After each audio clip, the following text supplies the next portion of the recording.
আমার আলা হযরত যখন প্রথম মদিনাতুল মুনাওয়ারার মধ্যে গেলেন, আলা হযরত এর আগে অনেকবার আমার দয়াল নবীকে স্বপ্ন দেখেছে। আলা হযরত বলতেছে, আমার আকীদা দয়াল নবী জিন্দা নবী।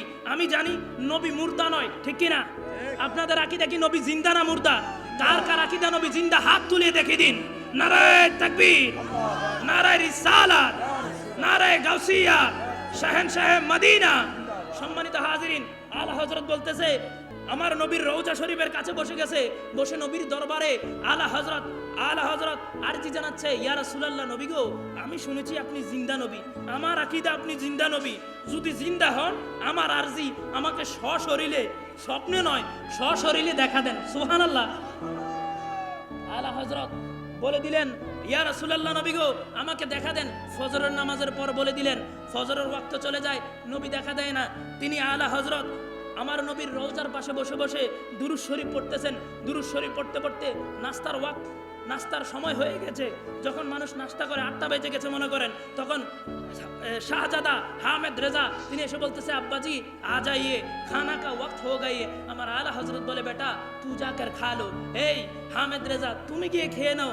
না না, আমি তো খাওয়ার জন্য মদিনায় আসি নাই। বলে, কেন এসেছেন? বলে, দিদারে মুস্তফার জন্য এসেছি। বলে, মেরে তো আবি থোড়া কাম বাকি রহ গায়া, আমার তো এখনো কিছু কাজ বাকি রয়ে গেছে। সুবহানাল্লাহ বলেন।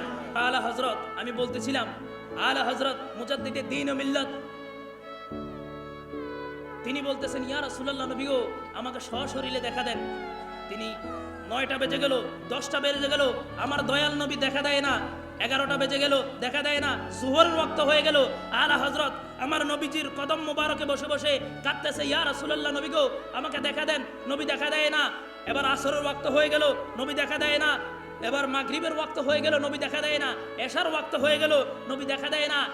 নবী সশরীরে দেখা দেয় না। নবী আলা হযরত মনে করতেছে, আমি তো নবীকে স্বপ্নে দেখেছি, আমি এখন দেখতে হবে সশরীরে। নবী দেখা দেয় না। আলা হযরতের আর বুঝতে দেরি হলো না। হায় হায়, এ আহমদ রেজা, তোমাকে তো নবী দেখা দিবে না। তুমি তো নগণ্য, তুমি এখনো নবীর প্রিয় হতে পারো নাই। তুমি তো নবীর থেকে অনেক দূরে, তুমি তো নবীর কাছে যেতে পারো নাই। আলা হযরতের প্রেমের দরিয়ার মধ্যে উত্তাল শুরু হয়ে গেল, ঢেউ উত্তাল করা শুরু করে দিল। আলা হযরতের প্রেমের কলম উঠে গেল।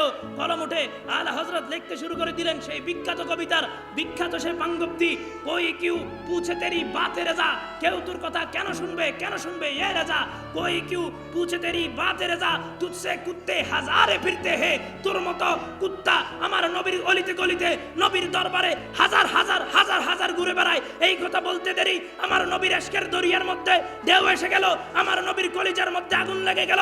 উঠাতে পর্দা, দিখাতে চেহারা, আমার নবী আর দেরি করলেন না। রওজা মুবারকটাকে ফাঁক করে দিয়ে আমার নূরের নবী, নূরানী নবী, জিন্দা নবী, নূরের নবীর হাত মুবারক বের করে দিলেন। আলা হযরত সেই হাতের মধ্যে চুম্মা দিয়ে দিলেন। সুবহানাল্লাহ বলেন।